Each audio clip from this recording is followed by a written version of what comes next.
తాకట్టులో ఉన్న బంగారాన్ని విడిపించి ఆ రోజు ఆన్లైన్ రేటుకే మేము కొంటాం. Sharma gold company. నమస్తే, వెల్కమ్ టు సుమన్ టీవీ. నేను మీ యామిని. ప్రస్తుతం మనతో ఉన్నారు ప్రముఖ ఆధ్యాత్మికవేత్త గురుస్వామి బ్రహ్మశ్రీ రాజన్ నంబూదిరి గారు ఉన్నారు. గురుగారితో మాట్లాడి మనకున్న సందేహాల గురించి అడిగి తెలుసుకుందాం. నమస్కారం గురుగారు. నమస్కారం. గురుగారి సెప్టెంబర్ నెలలో అసలు కుంభరాశి వారికి ఏ విధంగా ఉంటుంది, వీళ్ళు ఎలాంటి పరిహారం చేసుకోవాలంటారు? శ్రీ మహాగణపతి దేవతభ్య నమః. చూసేవంటి వీక్షకులకు అందరికీ నమస్కారం. అందరికి కూడా శుభదాయకమైనటువంటి ఒక యోగదాయకం రావడానికి ఆస్కారం ఉంటుంది. కుంభరాశికి చాలా వరకు కూడా గత మాసాల్లో కన్నా ఈ మాసంలో ఒక అద్భుతమైన ఒక వైబ్రేషన్స్ రావడానికి ఉంటుంది.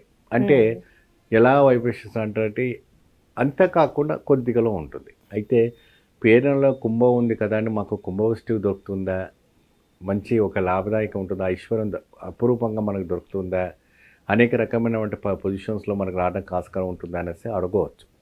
కాకపోతే ఏంటి అంటే విధి విధానాలు ఘనాల్లో ఉన్నటువంటి లోభదాయకాలు మనం చూసుకుంటే అయితే మాత్రాన కుంభరాశికి గత మాసం కానీ ఈ మాసంలో కొద్దిగా ఏమన్నా మనకి పాలు పొంగినట్టుగా వాళ్ళకి శుభదాయకం కలగవచ్చు. ఏమండి, అయితే ఇక్కడ గణపతిని మనం పూజించడం వల్ల మంచి లాభదాయకం రావడానికి ఉంటుంది. ఎటువంటి గణపతిని పూజిస్తే లాభదాయకం ఉంటుందంటే చక్కగా మరకత గణపతి వినాయకుని పూజించటం. ఆ మరకత గణపతిని పూజించడం వల్ల మంచి శుభదాయకం రావడానికి ఆస్కారం ఉంటుంది. కాబట్టి ఆ మరకత గణపతిని ఇంట్లో పెట్టడం ఎలాగ అంటే మరకత గణపతి పటం పెట్టుకోవచ్చు, మరకత గణపతి ఒక విగ్రహం పెట్టుకోవచ్చు. మరకత గణపతిని చక్కగా మీరు దీపారాధనలో ఇది చేసుకోవచ్చు. దీపారాధన అంటే ఏ విధంగా అంటే మనం ఒక్కొక్క రాశికి ఒక్కొక్క ప్రత్యేక దీపం చెప్పుకుంటాం కాబట్టి అయితే ఇక్కడ వేప నూనెను విప్ప నూనె స్వామివారికి చాలా ప్రముఖమైనటువంటి. ఎందుకంటే ఆయన వనస్పతి, వినాయకుడు అంటే మనకు వనస్పతి. అందుకే వినాయక చవితి రోజున వనస్పతి వృక్షాలన్నీ కూడా స్వామివారికి అమర్చుకొని ఉంటారు. మీరు చూసారమ్మా, అడవిలో దొరికేవంటి ఆకులన్నీ స్వామివారి చుట్టే ఉంటాయి. పండ్లు, ఉడుములు, ఉండ్రాలు, మరి తర్వాత మారేడుకాయలు, సీతాఫలాలు, మక్కబుట్టలు, అనేక రకమైనటువంటి వనస్పతి 21 రకమైనటువంటి పదార్థాలు వనస్పతి గణపతి అంటూ ఉంటారు. ఆ వనస్పతి ఏంటంటే ఒక విశాలమైనటువంటి ఒక వాతావరణంలో మనకు కనపడుతూ ఉంటుంది. స్వామివారికి ఈ రకమైనటువంటి నివేదన చేయటం అంటే నైవేద్యం చేసేటప్పటికి మనం కొబ్బరి పాలుతో తయారు చేసేటువంటి పాయసం పెట్టాలి. కొబ్బరి పాలతో తయారు చేసేటువంటి పాయసం ఏ విధానం చేయాలంటే ఎప్పుడైతే కూడా మీరు కొబ్బరి పాలు తీసిన తర్వాత అన్నము ఉడికించిన వంటి దాంట్లో బెల్లం వేసి కొబ్బరి పాలు వేసి దాన్ని కొబ్బరి పాయసంలాగా మనం తయారు చేసుకోవాలి. స్వామివారికి మరకట గణపతికి మీరు నివేదన చేసే సమయంలో ఆ కొబ్బరి పాలు పాయసం పెట్టి చక్కగా భగవంతుడిని ప్రార్థన చేసుకోవాలి.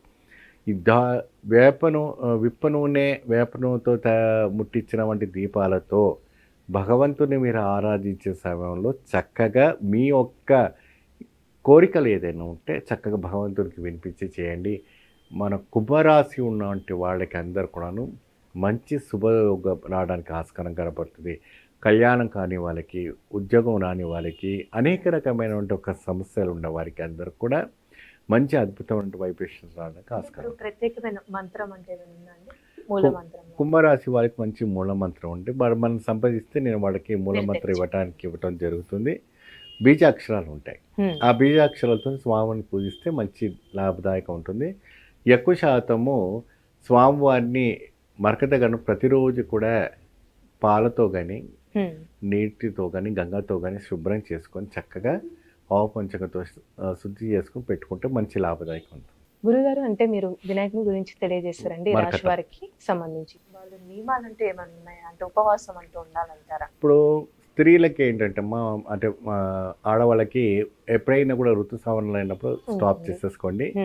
పురుషులు మాత్రం ఉంటే మాత్రం చక్కగా మీరు చేసుకుని తర్వాత మీరు ఆ శ్రావణం అయిపోయిన తర్వాత తలస్నానం చేసుకొని మీరు కంటిన్యూ చేయండి. అది కంటిన్యూషన్స్ వస్తుంది. మడి ఆచారం అంటే ఏమో అంటే భగవంతుని దగ్గర ఎటువంటి మడి ఆచారం ఉంటే చాలా మంచిదే. కాకపోతే ఏంటంటే ఉపాసన అంటే మీకు ఏకభుక్తాన్ని ఎందుకు పెట్టారు అంటే మనకు ఏకాగ్రతాన్ని భగవంతుడి పైన రావడానికి కోసం ఉపాసన పెట్టారు. ఎప్పుడైతే కూడా భగవంతుడి నిరంతర చింత ఉంటే వాళ్ళకి పాజిటివ్ ఎనర్జీ రావటం అనేది జరుగుతూ ఉంటుంది. అసలు మీనరాశి వారికి ఏ విధంగా ఉంటుందండి? వీళ్ళు ఎలాంటి పరిహారం చేసుకోవాలంటారు? తప్పకుండా. ముందుగా సింహ గణపతి దేవతభ్య నమః. చూసేవంటి వీక్షకులకు నమస్కారం. అందరికీ మంచి జరగాలి. మీనారాశి వాళ్ళకి ఒక చింతలు ఎలా ఉండబోతుంది అంటే ఫైనాన్స్ పరంగా వేరే రకమైన ఒత్తిళ్ళు, సంసారంలో ఒక వివాహమైన వాళ్ళకి పిల్లలకు కానీ భార్యకు కానీ అనారోగ్యం పాలు కావటం, ఇటు స్త్రీ అయినా పురుషులు కావడం, పురుషు అయితే స్త్రీ అలాంటి ఇలాంటి కావడం, సరిగా ఉద్యోగం దొరకకపోవటం, వ్యాపారం అభివృద్ధి కాకపోవటం, ఆర్థికంగా చాలా వరకు కూడాను వారి ప్రభావికమైన అనేక రకమైన ఒక కోణాలు వాళ్ళకి సుడిగుండంలో ఇబ్బందిగా ఉంటూ ఉంటారు. అలాంటి వారికి చక్కగా జపాలి గణపతిని పూజించడం వల్ల అద్భుతం ఫలితం లభిస్తుంది. జపాలి గణపతి అవినే మనకు తెలియదు, మేము ఎప్పుడు చూడలేదు అంటే సాధారణ గణపతి మనం చూస్తూ ఉంటాం. మీరు ఎప్పుడైనా కూడా తిరుమల తిరుపతి దేవస్థానం వెళ్ళినప్పుడు అక్కడ మీకు జపాలి గణపతి అని కనపడుతుంది. అక్కడ జపాలి ఆంజనేయ స్వామి అని, జపాలి ఒక మహర్షి అనేది మనకు కనపడుతుంటాయి. అక్కడ ఆరెంజ్ రంగులో స్వామివారు కూర్చొని ఉంటారు. అంటే ఇది పూర్వీకుల నుంచి వచ్చేవంటి ఒక ఆచారం, సిద్ధాంతం. అక్కడ గణపతి జపము చేసుకొని మనకు కనపడుతూ ఉంటుంది. ఇది కేదార్ ఘాట్లో కూడా అంటే కేదార్నాథ్లో కూడా స్వామివారు ఒక జ్యోతిలింగం పక్కన కూడా స్వామి జపం చేసుకుంటూ మనకి ఉత్తరాఖండ్లో స్వామివారి దగ్గర కనపడుతుంటారు. అయితే వీరిని పూజించడం అంటే అలాంటి ఒక పటాన్ని మన ఇంట్లో పెట్టుకొని స్వామివారిని రోజు కూడా బెల్లము నివేదన పెట్టాలి. బెన్నాలు, తర్వాత అటుకులు ఉంటాయి కదమ్మా, అటుకులు, పుట్నాలు, బెల్లము స్వామివారికి చక్కగా నివేదన పెట్టి మీకు తోచిన వంటి పలహారాలు అంటే వనస్పతికి సంబంధించిన వంటి ఏ పదార్థాలైనా స్వామివారికి పెట్టండి. పెట్టి నివేదన పెట్టిన తర్వాత ఒక గ్లాసు ఆవు పాలు పెట్టండి. పెట్టిన తర్వాత మీనరాశి వాళ్ళు పూజించిన తర్వాత చెప్పిన వంటి ఒక మంత్రాన్ని జపించిన తర్వాత భగవంతుని 108 సార్లు జపం చేసి ఏకాగ్రత అయిన తర్వాత మీరు ఆ పాలు స్వీకరించండి. ఆ పండు ప్రసాదాన్ని మీరు స్వీకరించండి. వాళ్ళకి ఆ ఒక శనిపీడ దోషం నుంచి బయటపడడానికి ఆస్కారం ఉంటుంది. ఆ ఒక ఒత్తిడి నుంచి ఎటువంటి ప్రెషర్స్ ఉన్న ఆ ఒక ప్రెషర్స్ నుంచి అంతా కూడా మీరు బయటపడడానికి అవుతుంది. నిరంతరంగా ఈ యొక్క జపాలి గణపతిని పూజించడం వల్ల అద్భుతమైన ఒక సంపాదన మీరు పొందగలుగుతారు.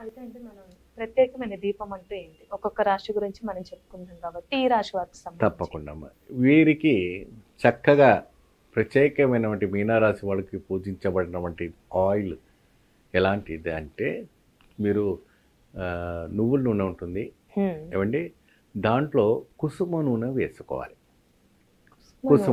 కుసుమ నూనె అనేది మీకు కుసుమ పువ్వులు, కుసుమ నూనె అని దొరుకుతుంది మీకు నూనె షాప్లో ఉంటుంది. చక్కగా 100 గ్రాములు తెచ్చుకొని నువ్వుల నూనె, కుసుమ నూనె వేసుకొని అందులో దీపారాధన చేసుకోండి.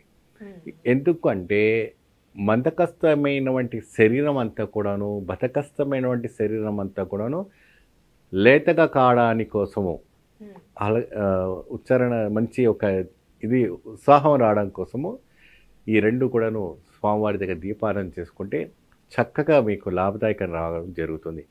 చివరిగా మీకు అయిపోయిన తర్వాత దగ్గర ఉన్నటువంటి గణపతి ఒక ఆలయానికి వెళ్ళి ఒక 11, 21, 101 కొబ్బరికాయలు కొట్టేసి చక్కగా స్వామివారికి గరికమాల వేసి ఉడుములు, ఉండ్రాలు నివేదన పెట్టారు. అంత మంచిగా జరుగుతుంది. అయితే వీరికి ఏమైనా ప్రత్యేకమైన మంత్రం అంటూ ఉందండి? వీరికి ప్రత్యేకమైనటువంటి ఒక మంత్రం జపం ఉంటుంది. వాళ్ళకి మనకి కాల్ చేస్తే తప్పకుండా వాళ్ళకి ఇస్తాను. ఆ మంత్రం ద్వారా ఏకాగ్రతతో చక్కగా పద్మాసనం వేసుకొని ముఖ్యంగా పటము తూర్పు నుండి పరమట ముఖం పెట్టుకోవాలి. వీరు తూర్పు ముఖంలో కూర్చోవాలి. అప్పుడే వీరికి శుభదాయకం కనపడుతుంది. చాలా చక్కగా తెలియజేశారు గురుగారు. ధన్యవాదాలు. సర్వే జనం సుఖినో భవంతు.